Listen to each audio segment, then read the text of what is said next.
Saludos y gracias por permitirnos llegar a sus hogares a través de su programa Verdades al Aire. Hoy tendremos la entrevista especial con el ministro de Economía, Planificación y Desarrollo, Miguel Seara Hatton, con quien vamos a hablar sobre la economía en sentido general y los recientes aumentos de salario. Pero antes vamos a hacer una breve reseña sobre las principales informaciones ocurridas durante esta semana. Durante esta semana la noticia más importante ha sido el anuncio del presidente Luis Abinader de un aumento salarial que oscila entre un 24 y un 59% para el sector privado, lo que implica que en lo adelante el salario mínimo de las grandes empresas será de 21,000 pesos y el salario mínimo de las microempresas será de 11,900 pesos. De manera extraña, la medida fue apoyada de inmediato por el sector empresarial sin chistar y como premio para los sindicalistas que tanto lucharon para lograr ese aumento, fueron reconocidos con pensiones que van entre 50 y 75,000 pesos, lo que evidencia una aberración, pues reciben una pensión mientras miles de cañeros y empleados que de verdad trabajaron todavía siguen a espera de una pensión. Otra gran noticia esta semana ha sido la decisión de la jueza Kenya Romero de imponer 18 meses de prisión preventiva para Yanalay Rodríguez y otros de los implicados en el denominado caso Medusa, la cual deberá cumplir en la cárcel de Najayo. La medida será recurrida en los próximos días por los abogados de Yanalay, pero para ser revertida deberá presentar presupuestos tan contundentes que hagan variar la decisión del juez, o de lo contrario seguirá en prisión durante 18 meses. Si hubiera presupuestos diferentes, entonces la pregunta sería, ¿por qué no los presentaron en las primeras audiencias? Otra gran noticia esta semana ha sido la repercusión que está tomando el caso del magnicidio del presidente haitiano Moïse Jovenel, cuyas investigaciones apuntan a personas de su entorno y opositores políticos radicados en Miami, quienes realizaron varias reuniones previo al asesinato, algunas de ellas en un hotel de la República Dominicana. Se cree que en los próximos días se pueda determinar los responsables, pues ya la esposa de Jovenel Moïse ha comenzado a hablar y ha detallado todos los maltratos sufridos durante el acto. Mientras tanto, las autoridades dominicanas han redoblado la seguridad en la frontera con Haití y los efectos económicos comienzan a sentirse en algunos lugares. Pero bien, vamos a dejarlo hasta aquí porque ya está con nosotros el señor Miguel Seara Hatton, con quien vamos a hablar sobre interesantísimos temas. Bien, tal y como les habíamos prometido, está con nosotros el señor Miguel Seara Hatton, quien es el ministro de Economía, Planificación y Desarrollo, con quien vamos a hablar sobre importantes temas. Pero antes, saludarle. ¿Cómo está usted, señor ministro? Muy bien, muchas gracias. Me alegra. Mire, ministro, para poner la entrevista en perspectiva, si tuviera usted que dar una evaluación sobre la situación económica en estos momentos, ¿cuál es la realidad? ¿Está buena, mala? ¿Cuál es la perspectiva? No, está mejorando. Está mejorando con relación al año que acabamos de pasar, que es el año 2020, donde hubo una recesión en la economía se cayó, no solamente este país, se cayó el mundo entero.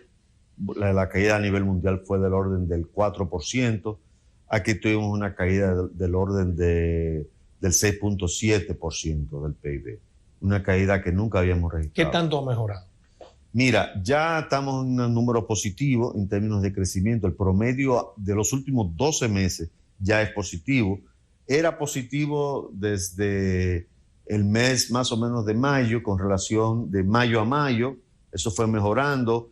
O sea, del mes de mayo de este año con relación al mes de mayo del año pasado. El promedio acumulado de los meses también ha sido positivo. Pero el más importante, digamos, el que refleja más efecto a largo plazo es el crecimiento promedio del último año. Y ese crecimiento es del 2%. O sea que la economía va claramente recuperándose. Pero no es suficiente porque hace falta resolver el problema de empleo. No todos los empleos que se perdieron se han podido recuperar. Entonces ahí hay que trabajar un poco más. ¿Cuántos se han podido recuperar? Alrededor de como el 80-85% de lo que se perdieron. ¿Cuánto es eso? Se perdieron alrededor de 500,000 de personas. Ya hoy día estamos alrededor de mucho menos de 100,000, quizás 85,000 nos faltan por recuperar. ¿Y cuál es la proyección a esa recuperación? No, yo creo que si la economía se mantiene igual, la recuperación va a ser quizás 2 meses, 3 meses. ¿Qué cosas usted puede citar que se ha hecho para recuperar la economía? Bueno, primero yo creo que ha habido cambios importantes, se ha dado un gran apoyo al sector agrícola, agropecuario, la producción se ha desbordado, se ha dado mucho apoyo al sector de la construcción a través de financiamiento y facilidades. El gobierno ha sido muy activo en este tema de la construcción y el sector privado también ha reaccionado positivamente. El sector de turismo con lentitud, pero ha ido mejorando poco a poco. Las pequeñas y medianas empresas han tenido acceso al crédito y facilidades. Eso ha sido un factor importante. En fin, o sea, el sector industrial, el sector de zona franca, ya ha recuperado, más que recuperado, el nivel de empleo que tenía precrisis. O sea, que ha habido una reacción, la economía ha ido remontándose poco a poco. Hay un factor importante. A nosotros nos empuja la economía mundial. Y eso hay que tenerlo claro. O sea, en la medida que la economía americana se vaya recuperando, cosa que está ocurriendo, nosotros también nos vamos. Si a ellos le da tos, a nosotros nos da pulmonía. Exactamente. O sea, así como cuando se cayó, nos arrastró a nosotros también. Nosotros teníamos fuerzas internas, pero también se cayó el turismo, no había exportaciones. Ahora ocurre todo lo contrario. O sea, en la medida en que el mundo vaya o mejore la situación de pandemia o aprenda a vivir con la pandemia, ¿no? En cualquiera de los dos casos, eso nos beneficia a nosotros. Se suponía que, por ejemplo, en una situación económica difícil, un pilar para la recuperación económica es el ahorro. Sin embargo, el gobierno está gastando en todos los sentidos. No, lo que ha hecho el gobierno, no, hay que mantener el nivel de gasto. El nivel de actividad económica se mantiene por el nivel de gasto. Es lo que la gente pueda comprar, lo que te determina el nivel de Producto Interno Bruto que tú puedas. No ha habido ahorro. Ha habido el ahorro. En el caso del gobierno, sí ha habido una reestructuración del gasto. Hemos dejado de gastar donde no se necesitaba y estamos gastando donde se necesita. O sea, eso es lo que llamamos la calidad del gasto. No es bajar el nivel de gasto. Si tú bajas el nivel de gasto en la economía, tú desatas fuerzas recesivas. Lo que tienes que mejorar es la calidad de ese gasto. Y es lo que estamos haciendo. ¿Y en cuánto se ha reducido, digamos, esos ahorros producto de priorizar? Porque usted me está hablando es de priorizar el gasto. Acuérdate, ahorro no, calidad de gasto. Porque ahorro es dejar de gastar. Exactamente. Bueno, ahorrar, digamos, en un sitio exactamente, para meterlo a otro. Mira, el Rijo sacó un dato, en estos días creo que eran como cerca de 80,000 millones de pesos. 77,000. Eso lo hizo en este programa, ¿verdad? Es al aire. ¿Ese? Lo hizo Rijo en este programa en el que usted está. Bueno. ¿Verdad? Es al aire. Perfecto, entonces, así es. Pero eso ha sido así, o sea, se ha ido midiendo. Nosotros calculábamos, eso es más o menos 1.5 del PIB. Nosotros calculábamos que había un 2% de ineficiencia de gasto. ¿No? Pues, y se puede mejorar más, ¿eh? O sea, vamos descubriendo cómo se mejora el nivel de gasto. Mire, el gobierno se ha hecho experto en renegociación de deudas y en plazos. Pero hay quienes estiman, algunos economistas, que más tarde que más temprano eso igual habrá que pagarlo. O sea, que es como prorrogar una muerte que está determinada. ¿Qué tan cierto es eso? No, en términos económicos, obviamente. Sí, lo que pasa es que lo que ha ocurrido es una pandemia mundial. Porque antes de la pandemia eran de los países subdesarrollados y atrasados del tercer mundo, en África. Ahora esto es un fenómeno mundial, donde han sido tan afectados los países desarrollados como Estados Unidos, el mismo Europa, que como han sido los países en desarrollo, ¿no? Entonces, esta caída ha sido mundial.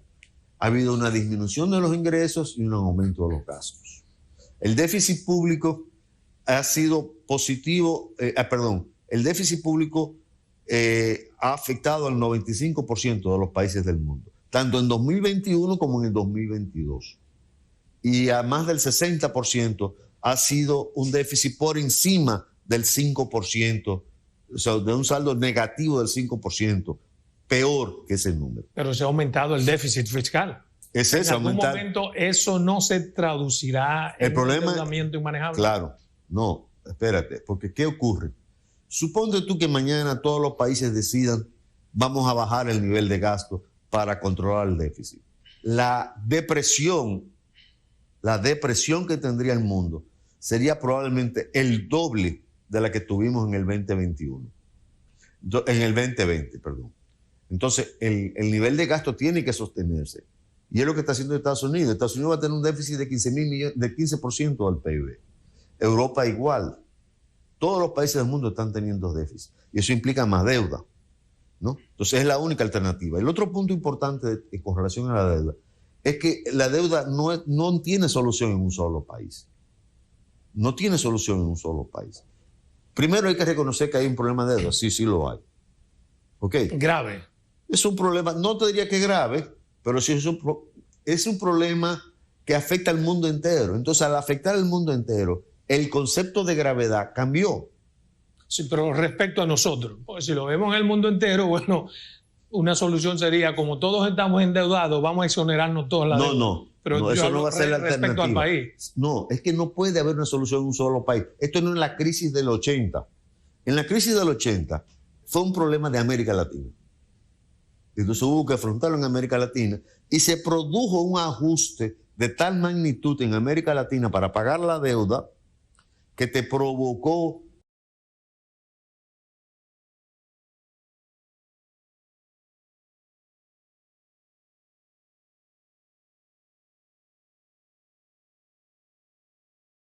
alternativa en un solo país. No la hay. ¿Me entiendes? Porque eso significaría una gran depresión. ¿Y cuál sería una alternativa mundial? Un pensador como usted, un pensador económico. Bueno, y otro. derecho, que existan facilidades de crédito, hacia adelante esa deuda. La gente no está pidiendo no pagar la deuda.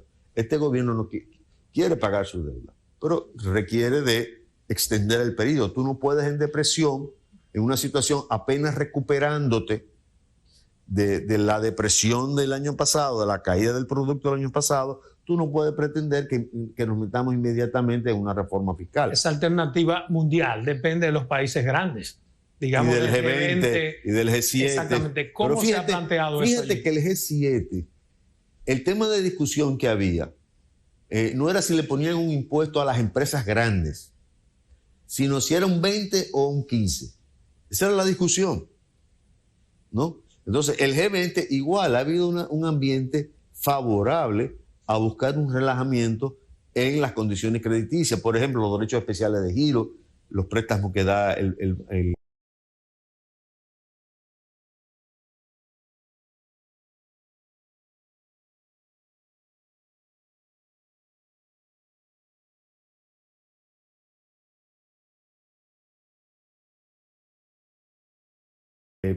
más subdesarrollados del mundo, ¿no?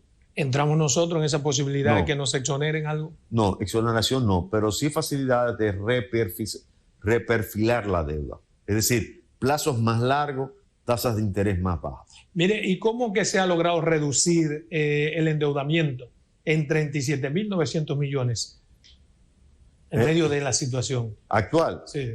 Bueno, el gobierno renegoció los requerimientos de financiamiento, tú me dices, Sí. para el presupuesto suplementario. Suplementario, sí. Sí. Redujeron 37.900 millones. Sí. Mira, no, sencillamente el gobierno, por varias vías. Uno, logró reperfilar parte de la deuda, bajar los intereses y mandar la deuda hacia adelante. Entonces, esos financiamientos que yo requería ahora ya no los necesito. Lo puedo, se ha echado hacia adelante, varios años hacia adelante. O sea, que se ha mejorado la capacidad de endeudamiento. Se ha mejorado los vencimientos, los vencimientos, digamos, de corto plazo, se han mandado hacia adelante. Eso fue lo que ha hecho Hacienda hace poco. Sin embargo, algunos llaman la atención que seguimos buscando prestado. Sí, bueno, porque todavía no mantenemos un nivel de déficit. El déficit probablemente este año va a ser de una cifra del orden del 4% del Producto Interno Bruto. Ya tenemos los recursos, ¿no?, para completar este año. Pero el año 22, este año va a estar alrededor del 4 y el año que viene también. ¿Y nuestra capacidad de endeudamiento hasta cuándo puede llegar? Bueno, depende de si crece el producto. Si el producto crece, las posibilidades de endeudamiento aumentan. Se ha destinado a una partida de 6.500 millones para mitigar los precios de los carburantes. ¿Qué se busca con esto? Mira, eso yo personalmente no estoy muy necesariamente de acuerdo, pero es una decisión del gobierno y hay que respetarla. Eso es sencillamente que si el precio internacional del petróleo aumenta, ese precio no se le pasa al consumidor, sino que lo absorbe el gobierno. ¿Por qué usted no está de acuerdo? Porque yo creo que eso puede resultar muy inequitativo. Yo estoy en cierta forma subsidiando a todos, tanto a los ricos como a los pobres. Inequitativo.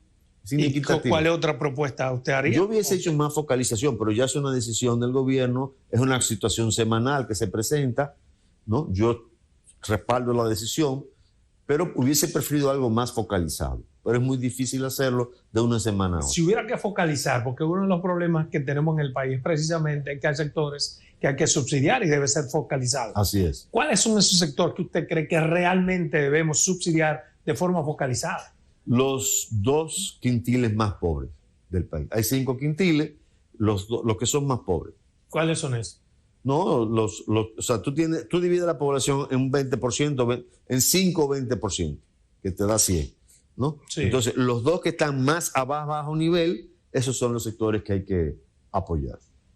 Mire, usted ha dicho, es una frase que usted es propia suya, el país tiene un gran retroceso en calidad de vida.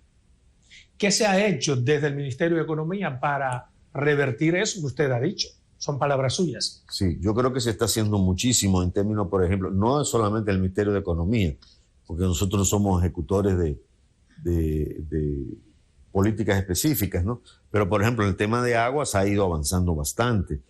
Ya a nivel local se notan mejorías y lo estamos midiendo. Facilidades de, lo que yo decía hace un momento, el tema de facilidades de salud, mi tema de salud ha ido mejorando con el tiempo, o sea, acceso de la población a la salud. Yo creo que ha habido un esfuerzo muy grande por mejorar todo el sistema de salud. Por mejorar, pero todavía no podemos exhibir algo que digamos... No, bueno, claro que sí, claro que sí. Que se pueda constatar. Claro, o sea... ¿Qué, por ejemplo? Terminar todos los hospitales. Eso está en proyecto. No, eso no está en proyecto. Ya prácticamente casi todos los hospitales están terminados. Se están terminando, ¿no? Bien, vámonos a una primera pausa comercial. Regresamos en 2 minutos. Bien, continuamos en esta interesante entrevista con el ministro de Economía, Planificación y Desarrollo. Mire, el gobierno acaba de lograr, junto con los empresarios, con los sindicalistas, un acuerdo que algunos califican de trascendental, aumento general. ¿Cuál es su valoración? Muy positivo, porque es una forma de generar demanda. Primero, tiene un impacto redistributivo en el ingreso, ¿no? Porque se están mejorando los niveles más bajos, o sea, los grupos que tienen ingresos mínimos, que son los sectores más, digamos, más pobres del país. En segundo lugar, es una forma de aumentar la demanda agregada. Hay un problema, como yo le decía anteriormente, o sea, el nivel de demanda es lo que determina el nivel de producto. Esa población tiene lo que los economistas llaman una alta propensión a consumir. Es decir, esa población va a consumir productos locales, alimentos, ¿no? Tiene un alto componente local. Pero eso va a reactivar a la economía. ¿Este aumento tendrá un impacto real? ¿Es real el aumento? Y hago la pregunta a partir de algunos economistas, incluso exministros, han dicho que se trata de un engaño. Ha dicho, por ejemplo, Isa Conde, que ese aumento no es real, que se trata de un engaño. Pues no sé qué significa que no es real, o sea, que no se va a dar ningún en aumento. La proporción en que se ha planteado, de 24 a 59, y que no es real. Mira, el 12.9% de la población, de los trabajadores, está en microempresas. Y a ese grupo se le mejoró en total, ¿no? El 10.9% del ingreso. El 20% son pequeñas empresas, 21%. De los trabajadores están empleados empleados formales. Están en pequeñas empresas y se le aumentó un 20%. En mediana empresa, debido a la reclasificación, donde hay el 14%, se le mejoró un 59%, y las empresas, gran empresa, donde está el 51%, más de la mitad de los trabajos formales, se le aumentó un 19%. El aumento promedio ponderado, ¿no? Lo que le subieron un 10, lo que le subieron un 20, el 59 y el 9.3 es 24.2%. Es el promedio ponderado. O sea, eso es lo que dan los números. ¿Y por qué habría entonces un engaño? No sé. Por ejemplo, dice Jaime Arístides Escudero, que es un reputado economista, de que habrá por lo menos 300.000 empleados que no recibirán ese aumento. Yo supongo que se refiere a que la reclasificación encajará de alguna forma. Bueno, beneficiosa para uno y para otros no. Yo le digo, mire, el 12% está empleado en microempresas, el 21% está empleado en pequeñas empresas, el 15% en medianas y el 51.5% en grandes. O sea, no es cierto que 300.000 empleados. No sé de dónde sacó eso. No sé de dónde lo sacó. ¿La reclasificación no afectará de alguna forma a algunos empleados? Puede ser, pero no es de esa magnitud, indudablemente. ¿Y cómo? Bueno, puede ser que algunos caigan en un nivel diferente. Por ejemplo, que las medianas empresas, gente que estaba en la mediana caiga en pequeña, pero en todo caso hay un aumento, ¿no? Va a haber un aumento de un 20%. A mí me extraña de todo esto, de esta discusión, que fue muy rápida y que los sectores tradicionales que se oponen, como que lo aceptaron sin chistar. Bueno, se venía hablando, se venía negociando y se venía... Lo único que fue pública cuando ya había un resultado. La reclasificación, ¿a quién convino?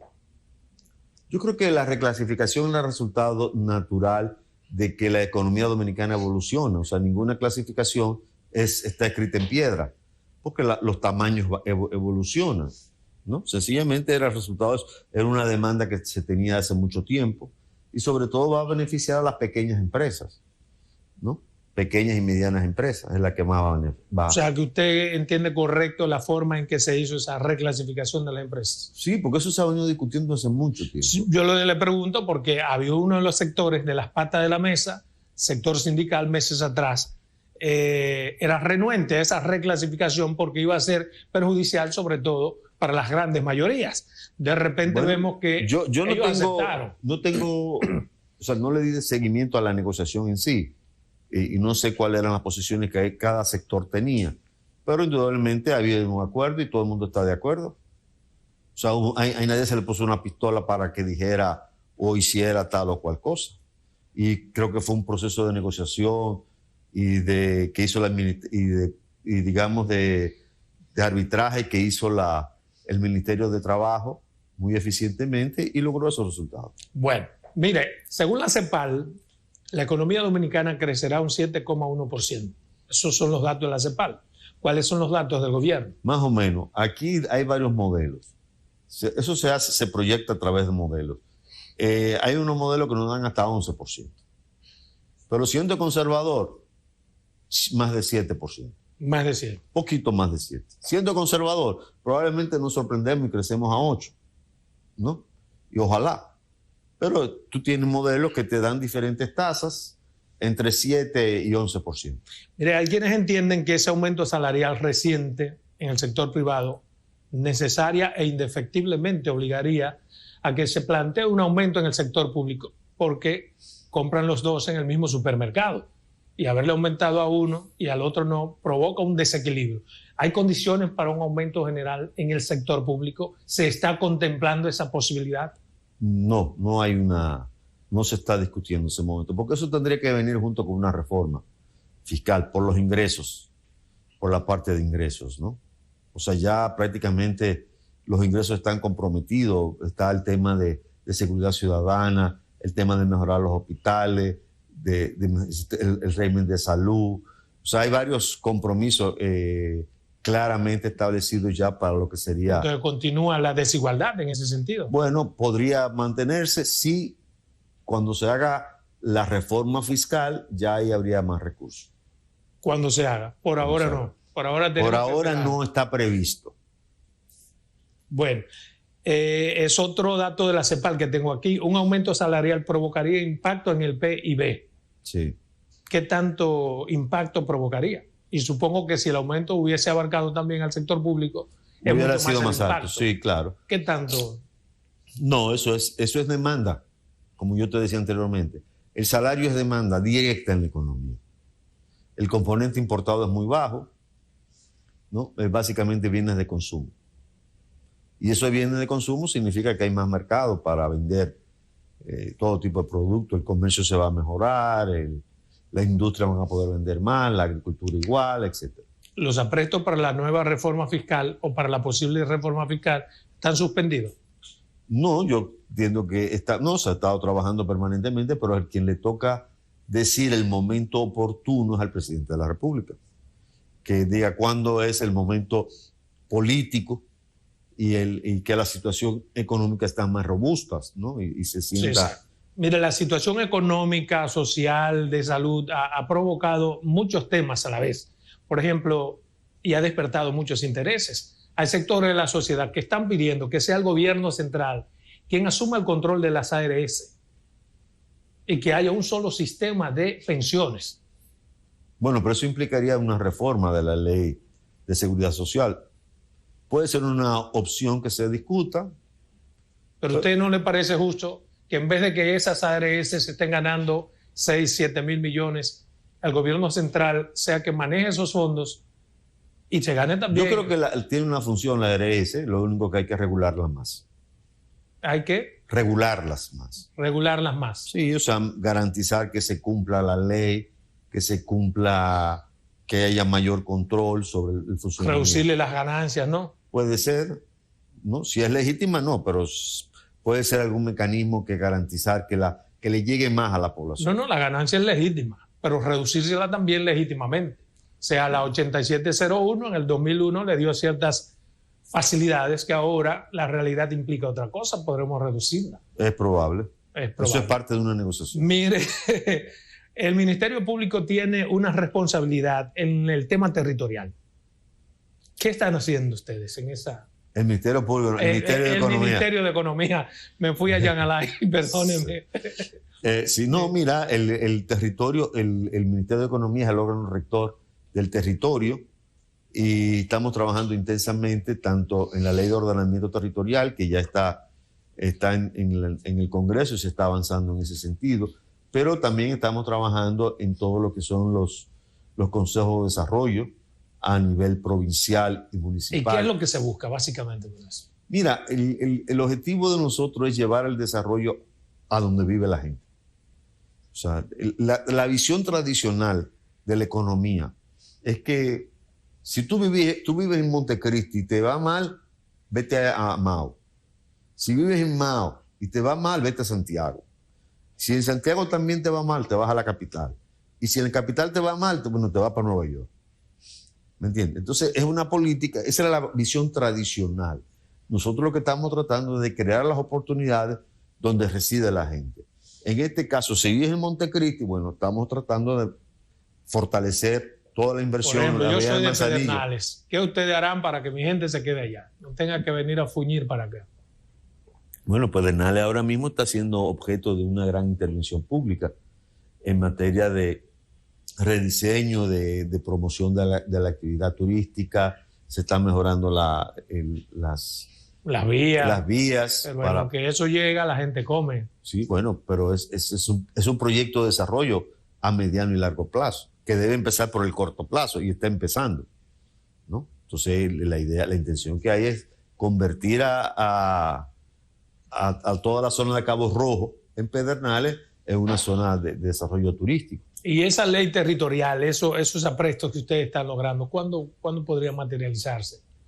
No, ya se están. Esos cambios. Ya se están materializando. Pero hay una parte que está en el Congreso, ¿no? Sí, bueno, la ley de ordenamiento territorial, pero no solamente estamos en eso. Estamos en todo el tema de la inversión pública. La inversión pública a nivel territorial se está haciendo un proceso de consulta y se está discutiendo con la Eso es lo que está fuera de la ley. Pero por eso le pregunto. No, eso está en la ley. Pero eso no está aprobada aún. No, la ley es ordenamiento. O sea, cómo se ordena el territorio. A eso que me Pero refiero, la política en el territorio tiene muchas dimensiones. Perfecto. Entonces lo que quiero saber es esa ley que es el ordenamiento, ¿qué tan puntal es para ustedes? No. Porque es una ley que No, supongo yo es tiene básica, una trascendencia. es básica. De hecho, por ejemplo, la ley manda a que se haga un plan nacional de desarrollo de ordenamiento territorial. Nosotros, independientemente de que la ley esté cursando, estamos trabajando en ese plan.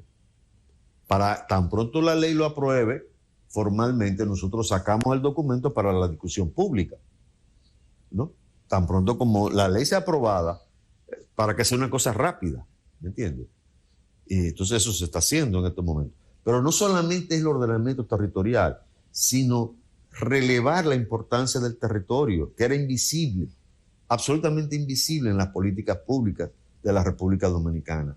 La intervención sectorial era, o sea, de cada ministerio, era con una visión tubular. O sea, no había capilaridad. Exacto, ¿no? Entre los diferentes ministerios. Claro. Y por eso estamos también promoviendo la ley de ordenamiento, la ley de regiones únicas de planificación. Mire, a pesar de los esfuerzos que hace el gobierno, que son innegables, los indetenibles precios de los productos de primera necesidad siguen agobiando a la población. El gobierno ha tratado a través del INESPRE de paliar. Pero ¿qué más se puede hacer? Porque INESPRE evidentemente no es suficiente. Bueno, pero la cifra que tenemos es que los niveles de precios, la velocidad de aumento de los niveles de precios se ha caído. O sea, se ha reducido la velocidad de aumento. Ya no está aumentando. Ya no aumentan tan rápido, pero siguen aumentando. Siguen aumentando, sí. Por eso vino también todo el tema del ajuste del ingreso. Cuando tú le preguntabas a la gente en las encuestas, te decían, bueno, ¿cuál es tu principal problema? Te mencionaban tres cosas que se referían a lo mismo. Primero era la inflación, el aumento de precios, que los ingresos no daban, ¿no? Que es, al final de cuentas, un reflejo de aumento de precios. Y en tercer lugar, que no tienen empleo. Pero usted lo ha dicho, ya no van tan rápido, pero siguen en aumento. ¿Sí? ¿Qué se puede hacer, además del INESPRE, para reducir los aumentos? No, pero tú le estás aumentando el salario a la gente para que compense, ¿no? Eso es una fórmula. Estamos trabajando para generar empleos en toda la economía. Eso es el sector privado. Y es una parte de la gente. Claro, pero eso es importante porque el sector privado, al final de cuentas, es el motor del empleo, porque la gente no se va a emplear en el Estado. Entonces, tú tienes que crear las condiciones para que el sector privado pueda crecer. Y eso es lo que hemos hecho un gran esfuerzo. Tú tienes, por ejemplo, 24 horas de despacho ya en las aduanas. Tú tienes la ley de burocracia cero. ¿Cómo ha impactado esa actividad en las aduanas? Me lo va a contestar, por favor, en 2 minutos, porque tenemos que irnos a una segunda pausa comercial. Bien, continuamos con esta entrevista. Antes de irnos a una segunda pausa comercial, le preguntaba, esa decisión de aduana de despachar en 24 horas, que ha sido extraordinaria, ¿cómo ha impactado en términos económicos? Menores costos, mayor eficiencia. Eso son formas de abaratar, son formas de mejorar la productividad. La forma de tú mantener los regímenes de ganancia, ¿no?, de la empresa, ¿no?, y al mismo tiempo mejorar los salarios, es que mejore la productividad. Entonces lo que se está creando un ambiente para mejorar la productividad. Ha habido, por ejemplo, según datos, recibimos 869.8 millones de dólares en remesa en el mes de junio, pero se redujo el crecimiento. ¿Cómo? ¿Qué tanto? No, bueno, ya son niveles, eso depende más del crecimiento en la economía norteamericana, de las condiciones en la economía norteamericana y donde residen nuestros emigrantes. ¿Pero qué porcentaje se redujo ese crecimiento? Pues nos afecta directamente. Pero mira, realmente ha sido unos volúmenes tan altos de transferencia de recursos que puede variar un poco, pero ha sido increíble la contribución que ha hecho el dominicano ausente con el país y con su familia. En realidad son recursos que van para sus familias, que significan demanda en la economía, significa gasto. Es una idea de sectores interesados, obviamente, porque en la economía cada quien tiene sus intereses. Hay quienes han propuesto suspender el ITEVIS para paliar la situación económica que estamos viviendo y ese contraste con los fletes, que es lo que ha provocado supuestamente que suban los precios. Digamos, una embarcación que antes se pagaba por flete $3,000, hoy está pagando 12. El problema es que esas son medidas muy difíciles de tú aplicar, porque, digamos, vamos a suponer que tú dices, vamos a quitarle el ITEVI a los alimentos que vienen de fuera, del flete, en el caso del flete, ¿no? O sea, que se ponga el flete como si fuera en el año 2019. Es muy difícil, porque tú no sabes qué viene en el contenedor, ¿entiendes? O sea, eso es realmente es una medida muy poco practicable, pero además el impacto del flete sobre el costo final o el precio final de una mercancía es muy bajo. Creo que llega al 3-4%. Pero ese es el argumento que han esgrimido todo el que ha subido de una forma proporcional los precios. Sí, que el flete, que el contenedor me costaba. Ha sido un factor que ha influido, pero es un factor, cuando hemos empezado a estudiarlo, nos damos cuenta que es alrededor de un 3 o un 4% del precio Entonces, final. ¿a qué se debe ese aumento desproporcional? Bueno, originalmente ha habido varias cosas. Uno, una serie de materias primas, lo que los economistas dicen commodities. Commodities. Que son... Se pagan por adelantado. No, commodities son básicamente materias primas que tú usas mucho, como por ejemplo el pollo, que es maíz importado. La soya. La soya. El pollo se ensambla en la República Dominicana con maíz importado, ¿no? Entonces, esos productos han aumentado de precio, aunque ya empiezan a bajar de precio. O sea que no hay aparentemente ninguna razón que se va a sostener este aumento de precio que se dio. Pues yo creo que ha ido de un modo u otro cediendo. Ni posponer el cobro del anticipo podría ayudar. No, yo no creo que tenga mucho sentido, nada. Mire, la situación económica en Haití, producto del magnicidio, económica no, la situación social, la convulsión en Haití, ¿cómo ha afectado en términos económicos a la República Dominicana? Bueno, nos ¿Tienen afecta. algún dato? No tengo datos, pero nos afecta obviamente porque nos ha imposibilitado que, por ejemplo, los mercados fronterizos no funcionan adecuadamente. Hoy se abrieron, ¿no? Se abrieron ya, afortunadamente, por razones humanitarias. Pero no hay cuantificación de qué tanto nos ha afectado. No hay. Porque realmente esto ha sido demasiado intenso, ¿no? Estamos hablando de un fenómeno que ocurrió recientemente, ¿no? Pero obviamente sí nos afecta económicamente al país y le afecta a ellos, sí, claro, para el abastecimiento de productos. Y podría seguir afectando.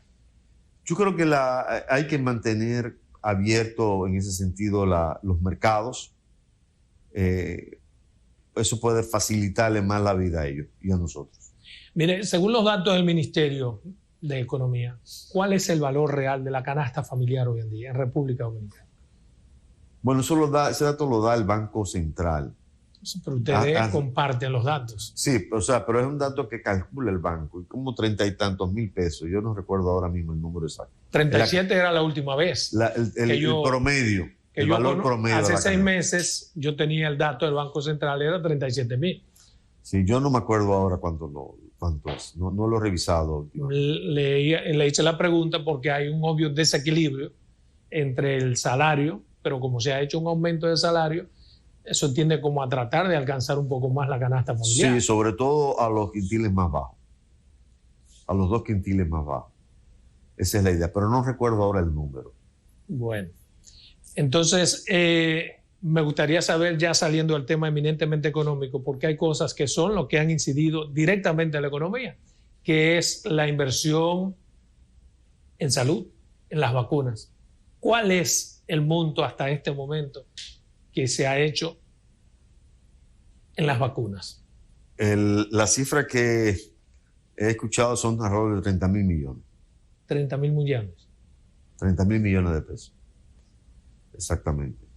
Y en las medidas, digamos, para paliar, como le llaman ahora, la medida de corte social, ¿cuál es? Mira, a ver, alrededor de 125.000, una cifra así. Ese es el principal reto. O sea, tú tenías un momento en donde te endeudabas o la gente se te podía morir. Tu economía o la gente, la salud. ¿Cuál es la decisión? La gente. Claro, claro. Después podemos resolver el problema Por de la eso, economía. En la reformulación del presupuesto, esos eran los 2 pilares. Exactamente. Se dio una partida extraordinaria para ellos. Exactamente. ¿Hasta cuándo podríamos tener garantizados esas 2 cosas? No, eso va a estar protegido. totalmente protegido. No puede ser por siempre. Bueno, por lo menos hasta que salgamos de la situación. Hasta que uno salga de esta situación, no se puede cambiar. O sea, yo no puedo dejar de vacunar a la gente. No, hay que vacunarse, todo el mundo tiene que vacunarse, porque esa es la única garantía de que realmente podamos tener un cambio importante, ¿no? Entonces, y la salud es prioritaria. El presidente se ha reunido con el gabinete económico, con los sectores empresariales, buscando paliativos para detener los aumentos. Y se iba a anunciar una serie de medidas. ¿Cuándo será? No, ya se anunciaron. Se anunciaron varias. Van los de INESPRE. Sí, esa es una medida, pero no, se anunciaron. El presidente dijo que iba a anunciar otras medidas que eran más trascendentes. No. A eso me refiero. Se anunciaron. Ahora mismo estaba, bueno, los de INESPRE, facilidades de crédito para los impuestos arancelarios. Eso se anunció. Pero esa no ha iniciado. Bueno, no sé si no ha iniciado, pero se anunció. Creo que debe haber iniciado ya, porque eso se anunció la semana pasada, ¿no? Por eso es la pregunta, ¿cuándo iniciará? Porque no, debe haberse iniciado. Todo eso debe haberse iniciado.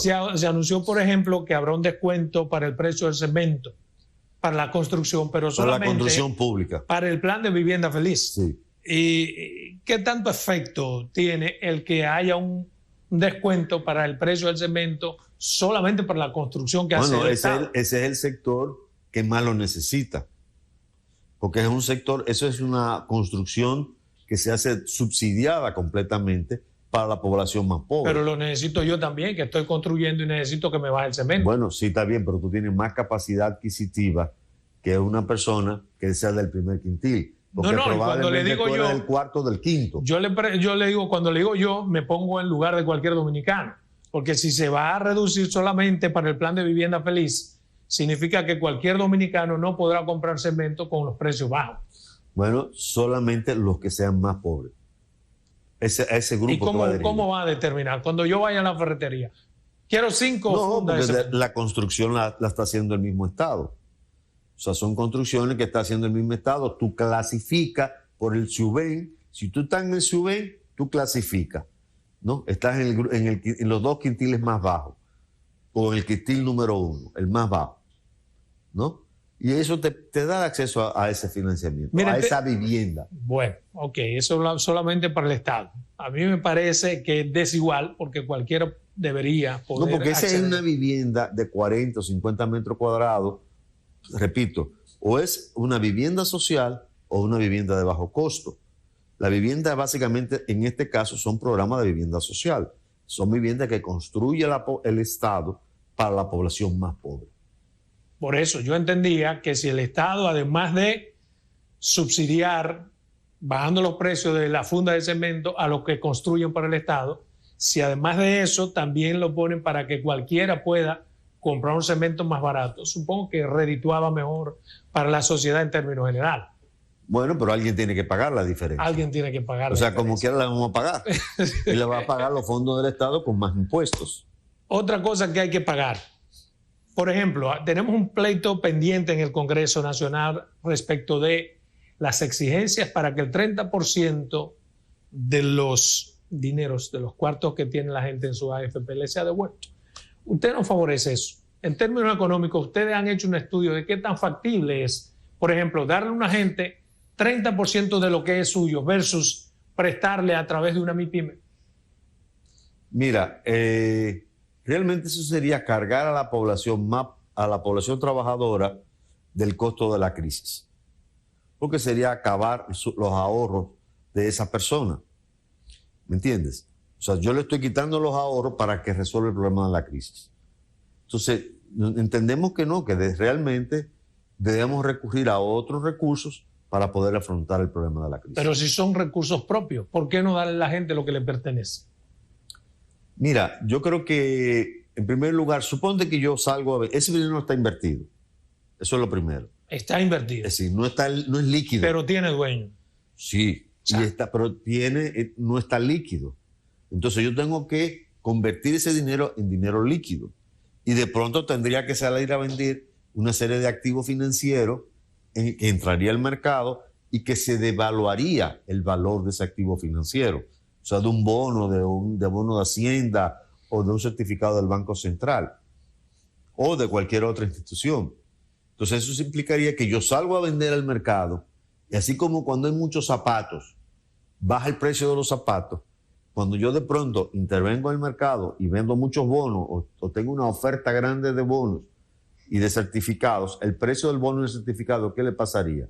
¿Qué caería? O sea, no es factible devolver el 30%, es lo que usted me ha dicho. Yo no lo recomendaría. No lo recomiendo. Porque es cargarle, repito, al final de cuentas, al ingreso del al trabajador el costo de la crisis. Y acerca de la posibilidad de que haya un solo sistema de pensión. Mira, eso es algo que debe discutirse con una reforma de la ley de pensiones. Yo creo que hay que revisar completamente la ley de seguridad social. Estamos de acuerdo en eso. Y ahí habría que ver las modalidades que se presenten. Bueno, yo suponía que tenía una posición acabada sobre eso, porque en términos económicos es mucho más importante para el gobierno, para el Estado, tener un solo sistema. Bueno, con esas distorsiones que hay. El gobierno no ha fijado una posición. No me toca a mí, como ministro de Economía, fijar la posición. Ahí tiene que haber una interacción entre varios ministerios que fijen una posición. Yo preferiría, yo tengo mi posición personal, pero me la reservo hasta que el momento sea para discutirla. No te preocupes, yo no me quedo callado. No, yo sé que... O sea, lo voy a decir, pero creo que hay que esperar el momento oportuno cuando se abre la discusión para poder decir cuál sería la mejor opción. Bueno, para mí ha sido un inmenso placer tenerlo nueva vez en su programa Verdades al Aire. Siempre las puertas van a estar abiertas. Bueno, un gusto.